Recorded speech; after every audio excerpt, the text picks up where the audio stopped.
ভুলবে না জীবনে ভুলবে না জীবনে।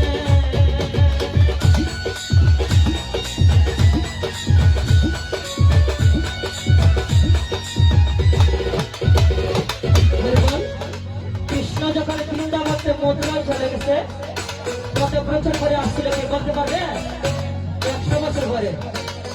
এই জন্য রাধা নিঃস্বকে দেবাতে সখী আমি হয়তো এতদিন বাঁচবো না, তাহলে আমি যদি মারা যাই কৃষ্ণ হয়তো আমার দেখা পাবে না, আমিও কৃষ্ণর দেখা পাবো না। তাই আমার এই দেহটা তারা তোমার ডালে বেঁধে রাখি।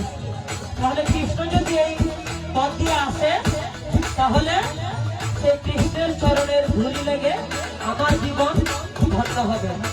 এই জন্য রাধা নিঃস্বকে দেবাতে সখী আমি তো সেই কৃষ্ণের বাসি সুর আর শুনতে পাই না। মিষ্টি বাসি সুরে